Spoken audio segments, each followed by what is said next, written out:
let the dogs out? Who let the dogs out? Hi everyone, thanks so much for having me. It's great to be here. I got to speak 2 years ago at Year of the Monkey, so it's great to be back in Munich. By a show of hands, how many of you have ever been in a job that you really, really did not like? If you currently are in a job right now that you don't like, but you're with your boss sitting next to you, you can kind of give me like a, what's up? So if you had your hand raised, you are not alone. Let me repeat that, you are not alone. So the truth is that 87% of people globally, 70% of Americans, but 87% of people globally are disengaged at their jobs. 1/5 of those people are so disengaged, they're actively undermining their coworkers' work. They're literally getting paid by the company they work for to mess things up for that company. Now, this should be a concern to those of you in the room that are supervisors, because you're paying people to screw things up for your team. But I actually think it should be a concern to all of us, because it means that millions of people all around the world are waking up every day unhappy, sometimes depressed, unfulfilled, not showing up fully for themselves, their families, their teams, their communities, or the world at large. Think about the impact those people could be having on the world if they were actually doing meaningful work. Now, this statistic, this 87% statistic, means a lot to me because a few years ago, I was one of those 87%. I was living in Washington, D.C. at the time, working a job for the U.S. federal government, and on paper, everything was perfect. I had a great job, I had health care, I had salary, I had a job security. You literally cannot get fired from working for the United States federal government. Trust me, there are probably a few people who should. And I go to happy hour and tell everyone my job title, and like, oh my God, that's so impressed. I'm so impressed, let me get your business card. Everything was perfect about this job, except for one tiny, kind of important thing. I was miserable. How did I know I was miserable? Every single morning when my alarm clock would go off at 6 in the morning, I'd feel a shooting pain go up and down my back. I felt it when I got out of bed, when I brushed my teeth, when I put on my suit and tie, when I left the house, when I took the bus to work, when I scanned my ID badge in at the office, when I rode the elevator up to the 8th floor, when I was sitting at my desk typing memos and talking points, when we were in meetings talking about best practices, when my boss would email me every single night on my BlackBerry, we used BlackBerries back then, at 11 p.m. and 4 in the morning. The pain was so bad it actually turned into shingles on my side. Shingles is gross.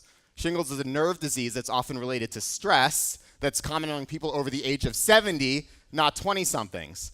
And I was spending a lot of time in this period on Facebook, overdosing on FOMO, fear of missing out, worried about what my friends were doing. So there was a friend that was off to go to business school, and I was like, maybe I should go to business school. There was a friend who was becoming a teacher, and I was like, maybe I should become a teacher. There was a friend, she was opening her own food truck. I was like, maybe I should open up a food truck, even though I'm a really bad chef and an even worse driver. And there was a buddy of mine I saw on social media, I saw on Facebook and Instagram, and there he was traveling with his girlfriend in Peru. He'd already graduated from one of the top law schools in the country. We went to college together. He graduated from one of the top law schools in the country, got a job at this amazing corporate law firm in New York City, was making well over 6 figures. I saw a picture of him traveling in Peru, proposing at sunset in front of Machu Picchu. And I'm like, man, like, this guy's got it all figured out. He's got this amazing job. He's got a sweet apartment. He's making all this money. He's getting married. Like, I hate my job, I hate my life. Like, I can't even get a great date on Tinder. Like, my life is ruined. I'm never gonna make it. And it was actually only when I got off Facebook and started meeting other young people and other people going through the same exact thing I was going through that I was able to turn this quarter-life crisis into a breakthrough. So today I want to teach you a few lessons that I learned on my journey that can help you think about how to empower not just millennials that you know that you work with, but everyone in the workplace. The first lesson I learned on my journey is that you have to surround yourself with believers. You have to find people that believe in the beauty of your dreams. Because I went back and I interviewed my buddy, the corporate lawyer, right? And I asked him, I was like, man, you got this amazing job, you're making all this money, like you're married, like what's your secret? Like what are you doing right? You know what he told me? That after 3 years of law school, landing a job at this top corporate law firm, he was miserable in his job as a corporate lawyer, and he was going to go back to graduate school at the age of 30 to become a high school social studies teacher, right? Which is great for him, that's awesome. But what's the lesson there? The grass is always greener, right? Stop comparing yourself to your friends on Facebook. Start figuring out why you're here, what you want. And I went to my friend Dan, and I was back in DC, and I was like, Dan, I don't like my job. I don't like what I'm doing. I want to move across the country. I want to become a writer. I want to move to San Francisco and start supporting entrepreneurs that are going after their dreams. Dan kind of looked at me, rolled his eyes, took a swig of beer, and said, Smiley, suck it up, man. Everyone hates their job. It's part of life. And I was like, man, like, suck it up. I was 28 at the time, which is old, but not like that old, right? I really didn't want to spend the next 30, 40 years of my life depressed. But the truth is the majority of the world thinks like Dan, right? That's why 87% of people in the world are disengaged at their jobs, because 87% of people are like, yeah, well, suck it up. You know, you're not supposed to like your job. Go to work, have a beer afterwards. That's it. You got the weekend. And then I met believers. I went to a program called Starting Block, the Starting Block Institute for Social Innovation, which brings together people that are going after their dreams. And in Starting Block, I met people like Debbie. Debbie was starting Goldie Blocks, which is a toy company that teaches young girls to become engineers. I met people like Ted. Ted started MoneyThink, which is a nonprofit in Chicago that empowers and teaches people financial literacy and entrepreneurship.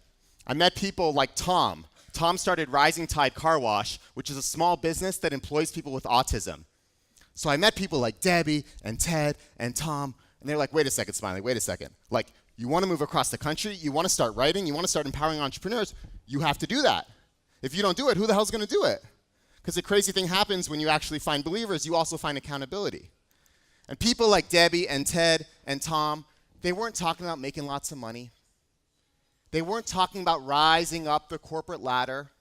They weren't talking about getting featured in the media or Fast Company or on the news. No. They were talking about how they could use their skills, their access, their privilege to empower others less fortunate than them. They were talking about how they can make the world more innovative, more compassionate, more sustainable.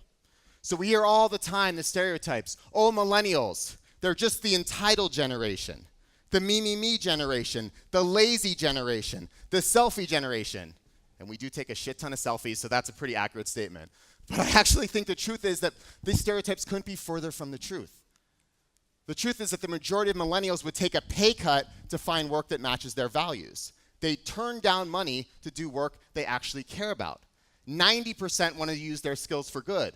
According to Deloitte, and this is global data, 75% think businesses are getting it wrong, that businesses are too focused on their own agenda and not focused enough on improving society. And you know what? This isn't just about millennials. Enough about millennials. Everyone wants meaningful work. Everyone wants purpose. Is anyone in this room from Gen X, people that are born in the late 60s and the 70s? Can we just give a round of applause to people that are born from Gen X? People from Gen X. I guarantee you go to a conference, you will barely ever hear the words Gen X said, but these are the people that are often running companies and doing the real work, managing millennials that are incredibly difficult, and they don't get enough love, right? So purpose is cross-generational. Purpose brings your workforce together. Everyone wants to work with purpose, whether they're young, whether they've been there a short amount of time, a long amount of time. When you're thinking about engaging your employees, you want to focus on 4 main areas. And again, this is global data from research by the Energy Project and Harvard Business Review. Purpose. Employees who derive meaning from their work are going to stay longer, and they're more engaged. Employees who feel valued by their supervisor. One of the most old school things in business, right? As we talk about innovation, we talk about the next generation, one of the most important things you can do is actually believe in your people. If you value your employees, they will stay longer. Renewal. Employees who take a break every 90 minutes report a 30% higher level of focus. That is to say, employees who leave their desk, go outside, sit in the sun, have a cup of coffee, call their mom, do nothing, when they come back to their desk, they are more productive and they do better work. Only 20% of the people surveyed said that they were able to focus on one task at a time, but those who were more engaged. So when millennials, Gen Xers, and boomers all want to make a positive impact on their organization, they all want to help solve social and environmental challenges, they all want to work with a diverse group of people, they want to work for an organization that matters, they want to do work they're passionate about, and they want to become an expert in their field. How are some ways that you can make this happen in your workplace? Create co-leadership opportunities. What do I mean by co-leadership? Where you're pairing someone who's early talent, who's recent, who just got there, who's maybe in their early 20s, their late 20s, with someone that has a lot more experience than them to lead a project that is of paramount value to C-level executives. Not just a random event somewhere, but actually a project that really matters, a new initiative, a new product, a new launch. Pair someone that has a lot of new, fresh ideas, that maybe is thinking of ways and thinking of things outside the box. This is actually very relevant to what Marcus was saying, with someone that has a lot more experience so that they can learn from them. So how can you harness the wisdom of elders and give early talent a voice? You can do both of those things. How can you foster in-person connection, right? As we go farther and farther and farther along into the technologically advanced world, letting people connect in person. The average employee checks 40 websites a day, switching activities 37 times an hour, changing tasks every 2 minutes. The average millennial checks their phone 150 times a day. And I bet many of us in this room, if we're really being honest, check our phone more than that. And if that doesn't get you, 1 in 6 people have traces of E. coli fecal matter on their cell phone device because of using their phone in the bathroom. So how can you treat your culture like a product, something that is constantly growing, constantly evolving, constantly getting better? Not something that is just kind of a mission statement on a board, our values, and they're just framed there, and they stay framed for the entire duration of your company. They're growing every day. Every time you bring someone in that's new, every time you have a new hire, every time something changes in business, in the world, your culture should shift. Because the main reason people leave their job is to go to a firm with a better company culture. So how can you always be learning, always be mentoring, allowing people in your organization to constantly reinvent their career, constantly grow, constantly try new things? Because 65% of today's kids that are in elementary school right now will end up in jobs that haven't been invented yet. We'll end up in jobs that if we were to know the job title right now, we'd be like, I have no idea what that is. Which makes a lot of sense because when I was in college about 15 years ago, Facebook wasn't even a thing. It was just getting off the ground. Think about all the jobs that exist in social media and data and analytics that weren't around just 10, 15 years ago. How can you allow your people to make the ask, to make these bold, ridiculous asks? So how can you allow people to make the ask? I'm going to tell a quick story. I'm going to speed it up because it's an important story. I told it last time I was here and people liked it. So a few years ago, I was back in San Francisco. I ride my bike everywhere, right? And I don't drive. I like to ride a bike. I'm biking home. This guy bikes alongside me. He's like, my name's Bernat. I'm from Spain. I was like, leave me alone. I don't know who you are.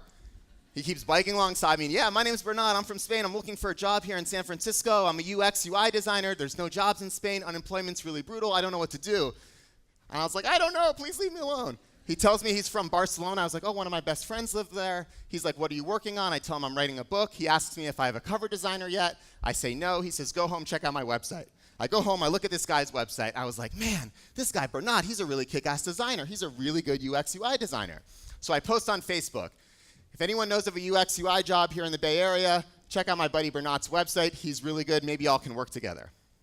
I post on Facebook. 5 minutes later, my buddy Yi comments, you should talk to my friend Mark. They're doing a mobile startup in Palo Alto. They don't have a lead designer. There's only 4 of them. They don't know what they're doing. They need help. Bernat meets with the team 2 weeks later. They hit it off. He gets hired to be the lead designer for this startup. He gets a work visa to stay in the United States, which is a very big deal. There's very few jobs in Spain at the time. He's stoked. Then I don't hear from him for like 2 years. All of a sudden, I get a text message out of the blue from Bernat, Smiley, I'm taking you out to dinner anywhere you want to go. And I was like, sweet, I love to get taken out to dinner, right? So we go to this nice restaurant. Turns out the mobile startup he had been working for had just been acquired by Yahoo for $80 million. Right? He's the 5th employee at the company. He has equity. He could obviously afford to take me out to dinner. And he's like, Smiley, thank you. Thank you. This was, thank you. I was like, no, man, thank you.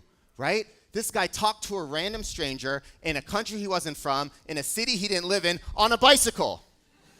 Like, who the hell does that?